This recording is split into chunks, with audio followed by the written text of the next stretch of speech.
Buenos días a todos y bienvenidos un día más a este canal de prevención de riesgos laborales. En el día de hoy quiero retomar cosas que hacía antes y que con todo esto de las entrevistas a Diana y demás pues hemos dejado de hacerlas, y es enfocar el contenido un poco también a que ustedes sepáis detectar los riesgos cuando vais a determinados centros de trabajo.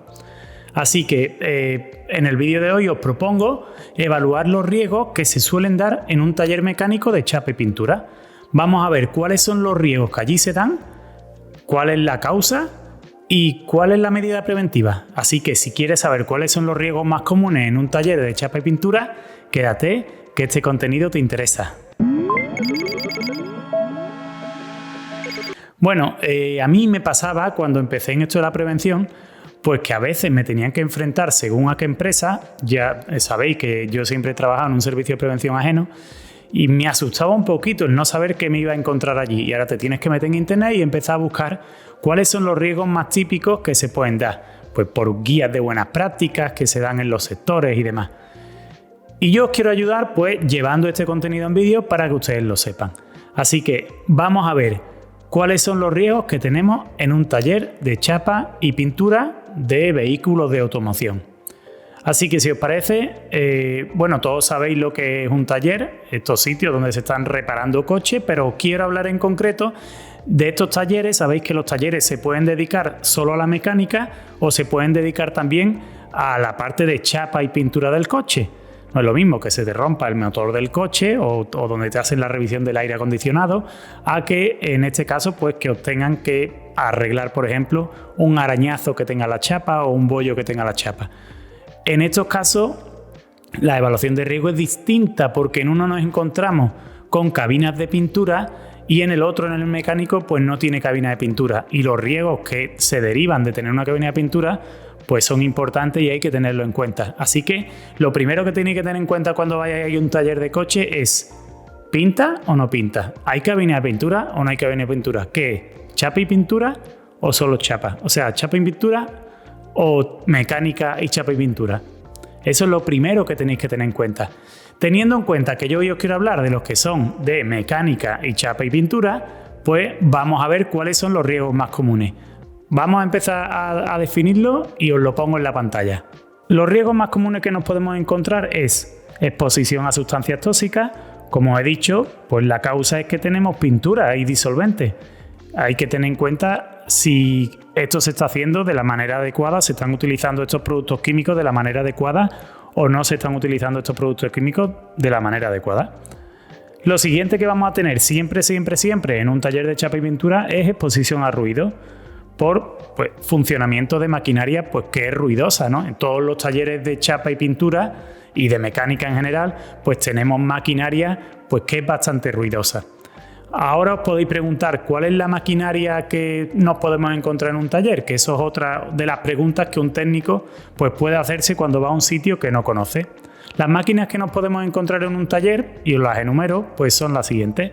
Podemos tener una cabina de pintura, podemos tener lijadoras eléctricas, podemos tener pistolas de pintura, podemos tener hornos de secado, podemos tener elevadores o rampas de vehículos. También siempre vamos a tener compresores de aire. Podemos tener bancadas y sistemas de enderezado, pulidoras y abrillantadoras, máquinas de soldadura y luego un sinfín de herramientas manuales. Obviamente todas estas herramientas pues hacen ruido, hacen bastante ruido. Y por lo tanto pues el riesgo de exposición a ruido siempre va a estar ahí. Otro de los riesgos que siempre se suelen dar es el riesgo de incendio. ¿Por qué? Porque si tenemos una cabina de pintura se va a estar trabajando con productos inflamables y esos productos inflamables pues pueden originar, obviamente siempre tenemos que tener en cuenta que tenemos que tener un combustible, un comburente, y se originará un incendio, con lo cual el riesgo de incendio siempre que haya una cabina de pintura y estos productos químicos inflamables pues va a estar ahí. Siempre que tengamos productos inflamables hay que poner riesgo de incendio. El siguiente riesgo que tenéis que tener en cuenta, pues las caídas. Tanto las caídas al mismo nivel como las caídas a distinto nivel, inclusive las caídas en altura. Normalmente estos talleres mecánicos pues puede ser que tengan algo tipo altillo, que se da mucho, en los que los trabajadores suben a depositar cosas y demás. Por lo tanto, si hay dos alturas, pues ya estaríamos hablando que hay caída a distinto nivel. Y si el altillo no está protegido, que muchas veces te encuentras con que el altillo no está protegido, pues te puedes encontrar con caída en altura. ¿Por qué se pueden dar las caídas al mismo nivel? Bueno, pues eso es una cosa que ya sabéis todo, ¿no? Por objetos que estén desordenados por las instalaciones, por posibles aceites que no se hayan limpiado correctamente en el suelo y al final se producen pues tropiezos o resbalones. Vamos al siguiente riesgo. Otra cosa que tendréis que tener en cuenta son las lesiones que se pueden dar por postura forzada, movimientos repetidos o manipulación de carga, es decir, los sobreesfuerzos. Os hago relación a un vídeo de los posibles estudios ergonómicos que tenemos que tener en cuenta. Y es que cuando nosotros vamos a un taller, pues casi todos estos estudios ergonómicos se dan. Y la realidad es que los talleres no están muy por la labor. Entonces cuesta trabajo hacer que el empresario vaya poquito a poco haciendo todos estos estudios y vaya protegiendo a los trabajadores. Una persona que está trabajando en un taller mecánico normalmente va a tener movimientos repetidos, va a tener postura forzada y va a tener manipulación de carga. Así que estos 3 estudios ergonómicos se tendrán que hacer sí o sí. Y luego en la oficina tendremos que hacer también estudios ergonómicos para esos administrativos. Acordaros del método Rosa, por ejemplo, que os dije en el vídeo que os he comentado. Así que sí, en todos los talleres mecánicos de chapa y pintura vamos a tener que hacer mucho de ergonomía. Pasamos al siguiente riesgo. Otro de los riesgos muy típicos que se dan en este tipo de talleres, pues es el de corte, golpe o aplastamiento con maquinaria y demás.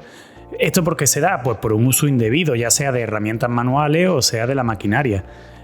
Por ejemplo, las maquinarias carecen de protecciones colectivas, acordarse que tienen que tener no solo marcado CE, sino que además tienen que cumplir con el Real Decreto 1215, o porque, por ejemplo, los trabajadores no tienen formación sobre el uso de la misma, o porque aún teniendo formación, pues están haciendo algunas actitudes que son negligencias y están utilizando los equipos, las herramientas manuales o las maquinarias de una manera no adecuada. Y estas son cosas que se suelen dar y al final son uno de los riesgos más típicos, ¿no? Los de golpes con herramientas o cortes con herramientas o incluso aplastamientos.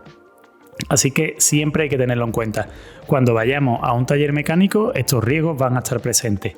Vamos a ver otro riesgo. Bueno, ni que decir tiene que los contactos eléctricos están muy presentes, ¿no?, en todos estos talleres. ¿Por qué? Porque al final nos encontramos con maquinaria que está enchufada a la corriente eléctrica. Y si esto se está haciendo sin las debidas protecciones, por ejemplo, nos vemos empalmes en máquinas, o vemos lo típico de zonas húmedas donde hay cables que están en malas condiciones de mantenimiento, pues se pueden dar estos contactos eléctricos de los que tenemos que evitar. Así que hay que tenerlo en cuenta. Cuando veamos máquinas, ¿cómo funcionan las máquinas? Pues están enchufadas a la corriente. Siempre va a haber el riesgo eléctrico, aparecerá. Otro riesgo que tenemos, pues la exposición a sustancias nocivas. Cuando estamos en una cabina de pintura, por ejemplo, que estamos diciendo que estamos evaluando un taller mecánico con cabina de pintura, se va a trabajar pues según el tipo de pintura con unos productos químicos u otros. Pero hay que tener en cuenta cómo se trabaja con ellos. Hay que cogerse la ficha de datos de seguridad. Cuando ustedes vayan a una empresa que tenga productos químicos, pues pedirle la ficha de datos de seguridad para ver cómo están utilizando esos productos químicos, si se utilizan como dice la ficha o no. Porque puede ser que nos encontremos con cabinas de pintura donde se utiliza pintura en polvo, por ejemplo, y el trabajador no tenga una mascarilla adecuada, o la mascarilla que tenga la tenga desde el año de la polca, que eso se da muchísimo. La mascarilla, toma, y la mascarilla cuando tú la ves dices, madre mía, ¿y esto sirve para algo? Es decir, hay que tener en cuenta primero qué dice la ficha de seguridad del producto y luego que hay que tener en cuenta, señores, que donde nos encontremos un producto químico hay que medir.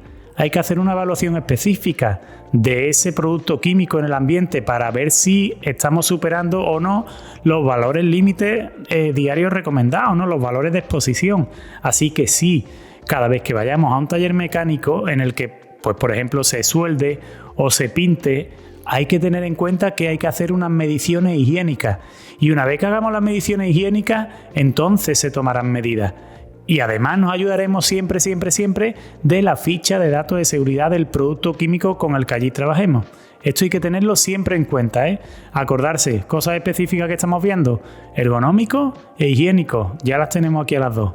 Vamos a por el siguiente riesgo. Puede ser también que nos demos con el caso de que tenemos temperaturas extremas, o bien porque trabajamos en zonas del taller que están no aclimatadas, o bien porque trabajamos en zonas del taller donde nosotros estamos generando pues una situación que está provocando calor, ¿no? Porque, por ejemplo, estemos soldando o porque estemos trabajando a la hora de soldar con los petos, los delantales y demás, los mandiles, los guantes, las polainas, que eso hacen pues que se pueda dar allí una situación de estrés térmico. Así que aquí tenemos otro estudio específico que deberíamos hacer dependiendo si nos encontramos con esta situación o no, que es un estudio de estrés térmico, porque allí se da un riesgo de estrés térmico. Así que hay que tenerlo en cuenta. Cuando yo vaya a este tipo de talleres, ¿sueldan o no sueldan? Y si están soldando, vamos a ver cómo lo hacen. ¿Qué temperatura tenemos en el taller? ¿Hay focos de calor? Por ejemplo, ¿tenemos hornos secadores que puedan producir posibles focos de calor? Esas cosas tenéis que ir viéndolas ustedes. ¿Que se dan estas condiciones de calor? Señores, hay que hacer una medición de estrés térmico. Acordarse, os dejo aquí otro vídeo donde se habla del confort térmico versus estrés térmico. Vamos por el siguiente riesgo. Por supuestísimo, como no podía ser de otra manera, el siguiente riesgo es el riesgo, el que yo digo que es nuestro riesgo de ahora, nuestro problema galopante, ¿no? Que son los riesgos psicosociales. Y no porque un trabajo sea, digamos, menos de oficina que otro, no va a tener riesgos psicosociales. Por supuestísimo que sí. En todas las empresas se da este riesgo, el riesgo psicosocial. Así que hay que tenerlo en cuenta. ¿Cómo están estos trabajadores estresados? Se puede conciliar la vida familiar, personal, se puede haber un síndrome de burnout de algún trabajador, hay situaciones de acoso laboral, en fin, todos estos riesgos psicosociales y estas situaciones también tenemos que tenerla en cuenta, cómo no, en un taller de chapa y pintura y de mecánica. El siguiente riesgo del que quiero hablar es el riesgo de agresiones. Porque si en el taller hay personas que están tratando con clientes de la calle, pues también están sujetos o sometidos a ese riesgo de agresión. Y ya sabéis que cada vez la gente está más loca y estos riesgos pues pasan. No sabéis pues la cantidad de veces que se puede dar un altercado con un cliente que llega de cualquier manera y dependiendo de la educación que tenga el cliente, pues las cosas se pueden ir de madre. Otro riesgo que siempre se da en el taller, o seguro, es el riesgo de los accidentes in itinere e incluso los accidentes en misión, dependiendo de si hay trabajadores que están en el taller que salgan afuera o no. Así que tenéis que tener en cuenta también que las medidas preventivas típicas pues de esto, ¿no? Tienen que tener formación de seguridad vial, los trabajadores tienen que saber por dónde van, tienen que respetar las normas de seguridad, etc, etc, etc. Lo que es importante es que no se dejéis este riesgo sin evaluar.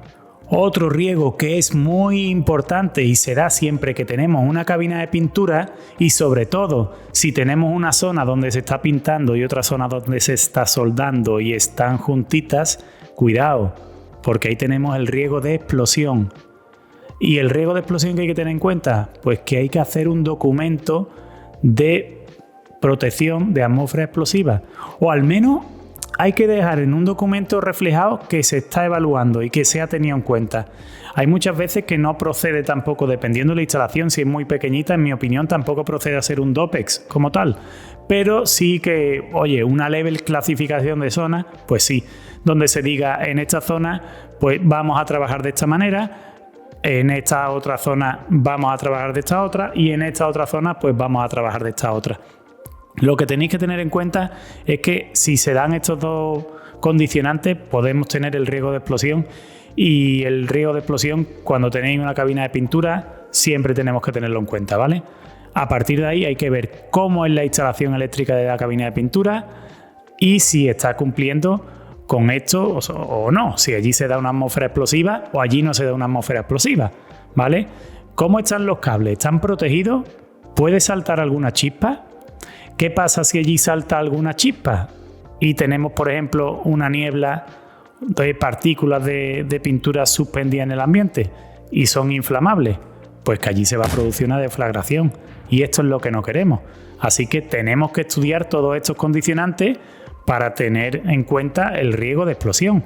Nosotros tenemos un cliente, por ejemplo, en el que se produjo una deflagración y fue por esto, ¿no? Fue porque estaba utilizando una pistola de pintura con un producto inflamable, el que estaba pintando, y tenía una lamparita pues que era de vete tú a saber dónde, pero la lamparita no tenía la nomenclatura EX, es decir, podían salir chispas de la lamparita sin ningún problema. La lámpara de luz salió una chispa y toda esta niebla que había, pues se produjo la combustión, ¿no? La deflagración. Y obviamente, pues el trabajador se quemó entero. ¿Qué es lo que hay que tener en cuenta, señores? Que estamos uniendo dos cosas que produce ese riesgo. Si yo estoy trabajando con un producto que es inflamable, hay que tener en cuenta los productos que pueden generar chispas porque puede producirse el riesgo.